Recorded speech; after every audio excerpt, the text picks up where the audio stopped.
여러분 안녕하세요. 마감 전략 A+입니다. 박소연입니다. 오늘 아시아 증시가 한산해요. 일본은 골든위크 주간으로 계속 휴장에 들어가 있고 중국은 또 노동절 연휴로 휴장 들어가 있고요.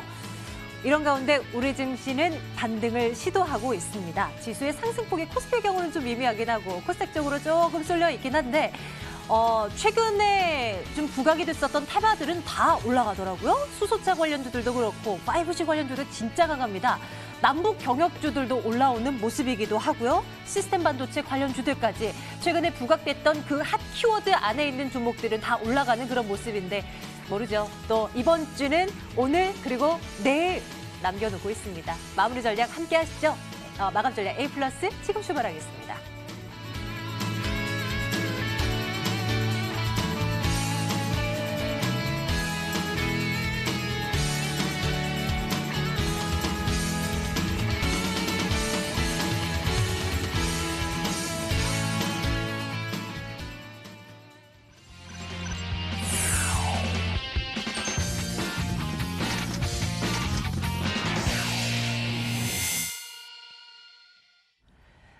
뉴욕인 서울 먼저 시작합니다. MTN 이항영 전문위원과 함께하고 있어요. 화상으로 만나러 가겠습니다. 위원님 안녕하세요.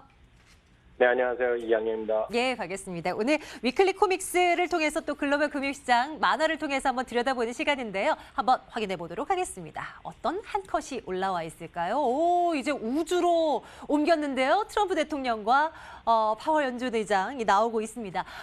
파월과 연준의 비둘기파적인 정책이 S&P 500을 사상 최고치로라고 담겨져 있는데요. 이 그림 분석 들어가겠습니다. 위원님, 해석을 좀 해주십시오.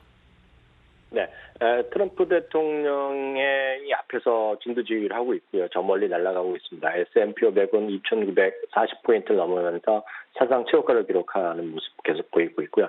다만 위에 이제 숫자 3,000이라는 포인트가 써 있는데요. 트럼프 대통령 표정이 자체가 이렇게 썩 즐거워 보이진 않습니다. 그만큼 3,000포인트를 향해서 가야 되는데 아직도 좀 뭔가 좀 마음에 안 드는 그런 눈치를 보이고 있고요. 제롬 파월 의장은 손을 들면서 뭔가 트럼프를 말리려는 뭔가 그런 모습 같은 느낌을 받고 있는데요. 뭔가 손을 흔들면서 하고 싶은 말이 있어 보입니다. 사실 트럼프 대통령은 워낙 사업가고 워낙 재벌의 아들, 보통 재벌도 아니고 초재벌이라는 표현을 저는 쓰고 있는데요. 엄청난 부잣집 아들로 태어났고 역시 주식시장을 사랑하고 주식수를 통해서 돈도 많이 벌었겠죠. 어떤 주가 지수 자체가요. 사상 최고가를 갈 때마다 트윗을 계속 날리고 있고 이번에도 여전히 사상 최고가 갈 때마다 쉽게 얘기해서 자기가 잘했기 때문에 주식시장이 올라간다 이런 얘기하고 있는데요. 그럼에도 불구하고 연준의 하는 일은 계속 썩 마음에 들어 보이지 않는다는 얘기하고 있습니다. 참고적으로 보면요, 미국 주시장이 얼마나 그동안 올랐는지, 특히 트럼프 대통령이 선거에서 이겼던 2016년 11월이 얼마만큼 올랐는지를 보시면 흥미로울 텐데요. 선거일 이후에요, 주가 지수를 보면 36%가 정확히 올라갔고요.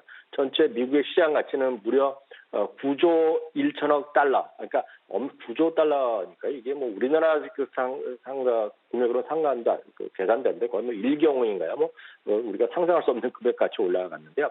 그렇지만 트럼프 대통령 여전히 배고픈 남자입니다. 마치 예전에 히딩크 감독이 여전히 배고프다 했던 거랑 같은 표현이라고 할 수 있겠는데요.